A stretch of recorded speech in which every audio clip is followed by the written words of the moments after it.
Morning guys, my name is Crystal. Welcome to my YouTube channel. Welcome old subscribers, welcome new. If you like my videos, please press the like button and please do subscribe. It's Friday and we're getting ready for the bank holiday weekend.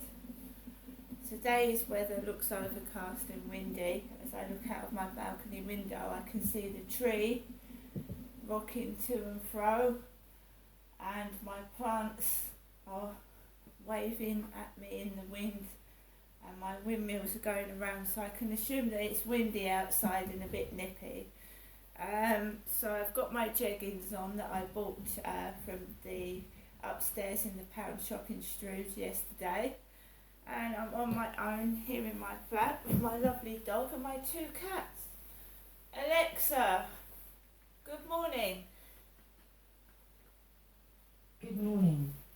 On this day in 1967, the Beatles released their concept album Sgt. Pepper's Lonely Hearts Club Band in the UK. In total, it sold well over 30 million copies, with a little help from their friends and fans.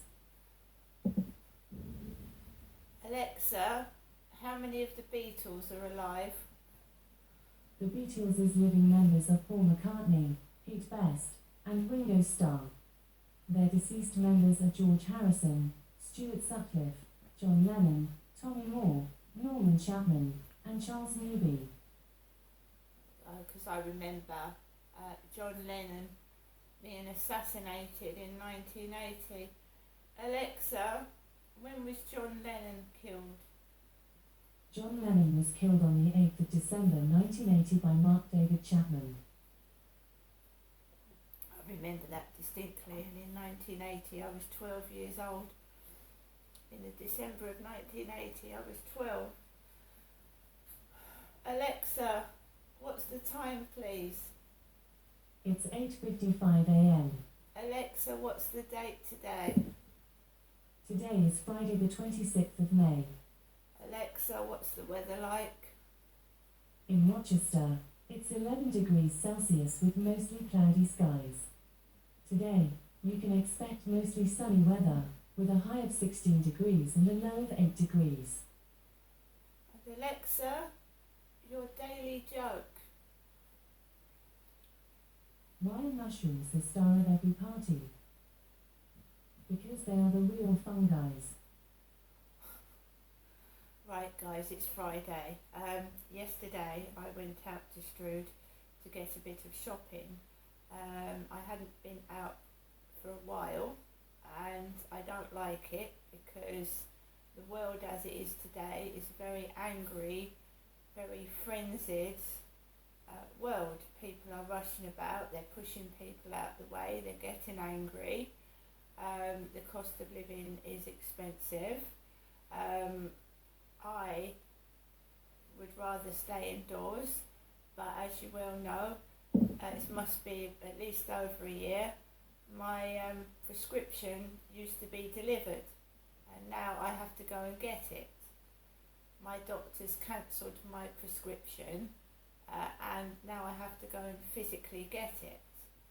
And sometimes I think that it's dangerous. I don't know why I'm being targeted and sometimes verbally attacked for no reason at all.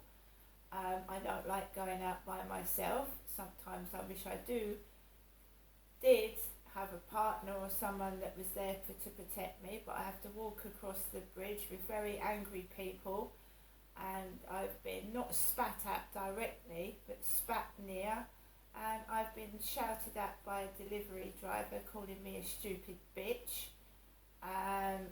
No reason at all. I was polite to the guy. There was no reason for that verbal attack. It was very nasty for a woman on her own to receive someone as angry as that. The police have done nothing. I'm still living in the same place, so I haven't moved out. I've made an application to Medway Council, who are taking forever and forever to get my application cleared so that I can bid on properties to move out of here. Someone is moving into the block opposite me, so it's not me that's moved out. There was an old lady, I don't know if she died or her son and daughter daughter and son took her away somewhere, but she was taken off in an ambulance. Next thing you know, the flat's been relet or sold, and there's people moving into the flat. Well, there was yesterday. I haven't moved out. It wasn't me that was taken away in an ambulance. I'm still in these flats in Rochester. I'm trying to move out, but it's proving very difficult. They've had all the evidence that I've got. They've had my proof of ID. They've had my medication, and they've had the letter from the doctor, and they've had the police incidents cases, and they're still sitting on their laurels, not doing anything about this safety issue. So no one's done anything. So last night, there was two lads on the balcony opposite yesterday, two guys moving things into a flat. And I went out and there was two young guys similar to them, and they were smoking cannabis. Oh man. They wouldn't known if it was a man or a woman or a beast. They had inhaled so much cannabis, they were wobbling, and the whole world must have looked like a jelly on a plate, wobbling. Because man. It's like a scene out of a funny film. I walked past, me, Crystal, man, drugs wafting up me and Max's noses, and people walking dogs. And they weren't coppers, they were car park attendants walking past, not two coppers. I came home, I just put on the telly, I put on a Sandra Bullock film, DVD, The Net, and I felt exactly what was happening to her was in a way going on to me. If you watch the film Sandra Bullock, The Net, it's similar to what I'm experiencing. A cover up, and people interfering in the net, and taking your identity away, so they can actually give your identity to someone else and swap identities with you. It was very, very, very good film, and I watched it to the end, and then I didn't watch anything else. I just had a cup of coffee. Weed tends to make me feel ill. My eyes were red raw and they were stinging for hours. The weed that they were smoking last night was so potent that I could hardly see out of my eyes when I got back into my flat. I rinsed them out with water, but they were still stinging. It's still burning underneath my eyes now, because it affects other people. If you want to smoke it, but not near kids, dogs, pets, and older people. If you want to smoke it and you know, stone yourself and make yourself feel funny, you know, don't do it near other people that don't like that sort of thing. It's not funny.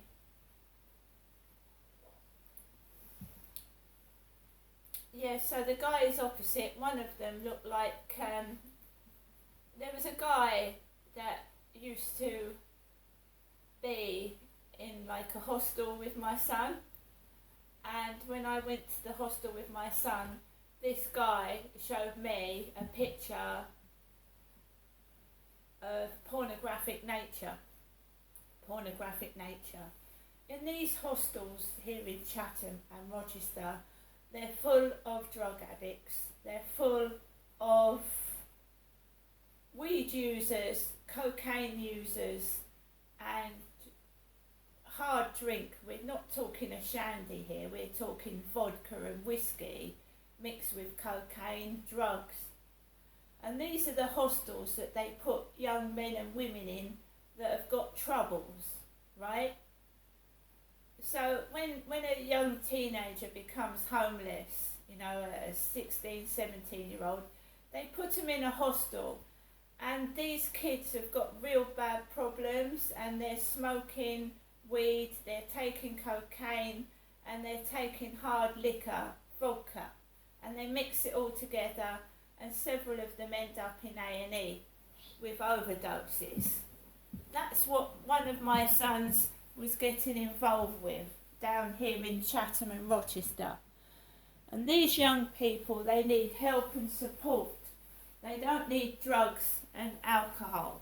And as far as I can see, that the woman that was in charge of this hostel, whatever it was, knew these people were taking drugs and wasn't doing anything about it at all.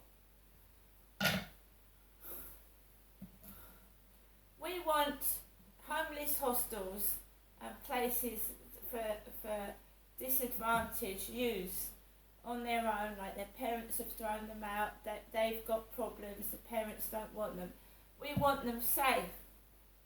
We want them to grow into mature adults that get a job and a good education and a job. We don't want them dead or in hospital with a drug overdose, do we? These places need to be monitored, because a shy young person that is genuinely homeless, that has no addiction to alcohol or drugs, immediately goes into one of these hostels and is introduced to cocaine, weed, alcohol, and then they become addicted, and that's another one. We don't want that. We want these places monitored. We want these young people looked after. We don't want to turn young, decent people into drug addicts and alcoholics. And this is what is going on in Chatham and the Rochester area. Youths are becoming drug addicts and alcoholics. A, there's no policing in Chatham and Rochester. There isn't. People are doing what they like. And B, landlords don't give a fuck. They're just after rent. Hostel workers, they're just after their pay. They're not interested in people and their health. It's only just recently that care homes in the 1960s, 70s, whatever, and Bernardo's, etc., places, kids for the homeless and kids. We're starting to get people coming out and telling their stories of abuse. Staff abusing them because you weren't allowed to speak about it in the 60s, 70s and 80s. I should know because it was happening to me, not in a youth hostel, but in my own home. And you're immediately silenced and hushed up.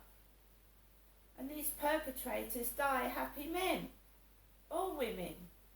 It's all hushed up.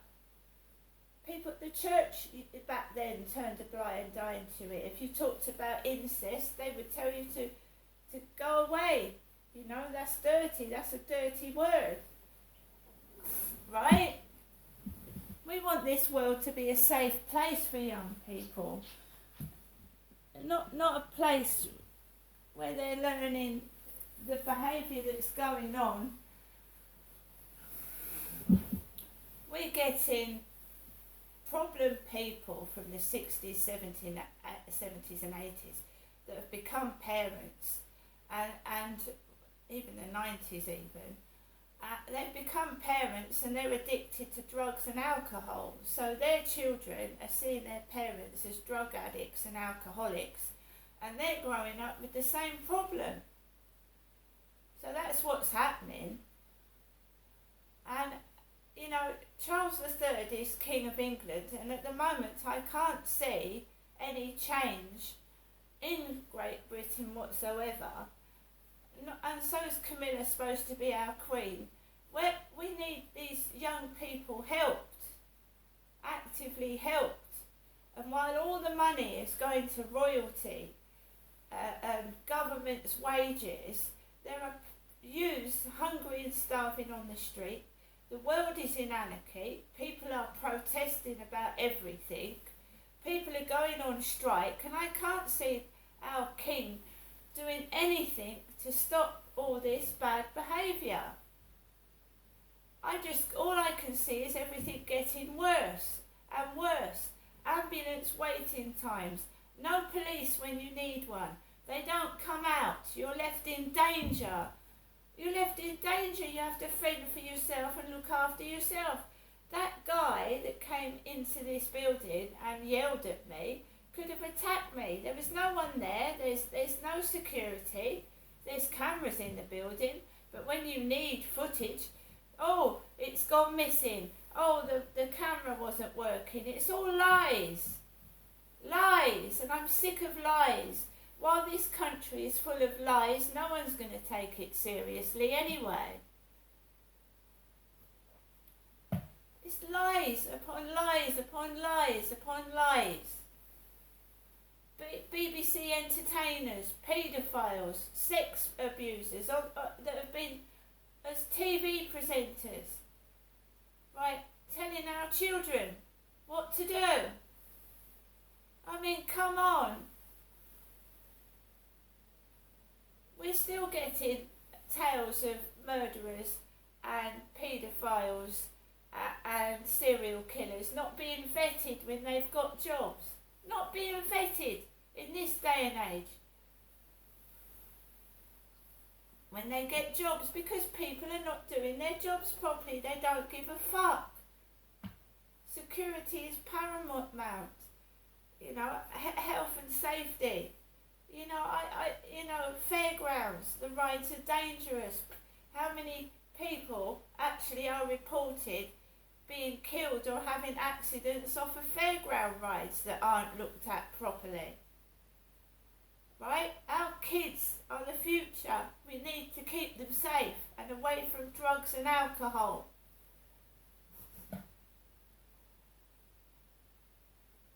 The only way I've stayed out of it is I'm different. I don't join in with it. I was sensible at a young age. I grew not to trust people and adults, and I certainly don't take drugs or drink off anybody, and I won't be persuaded to either. It's a temporary fix. It either makes you seriously ill or it kills you. And you know, you should be told that drugs, at the end of the day, can kill you.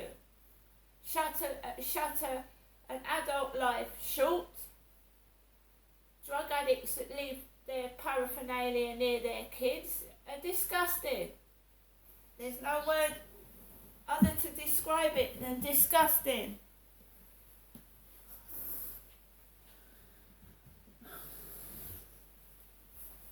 I'm going to get on with the rest of my day, but this world is turning into a cesspit of drugs and drink and really nasty people.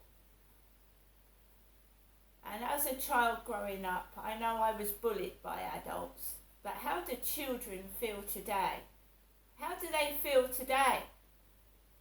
How does a young child growing up in Great Britain feel today?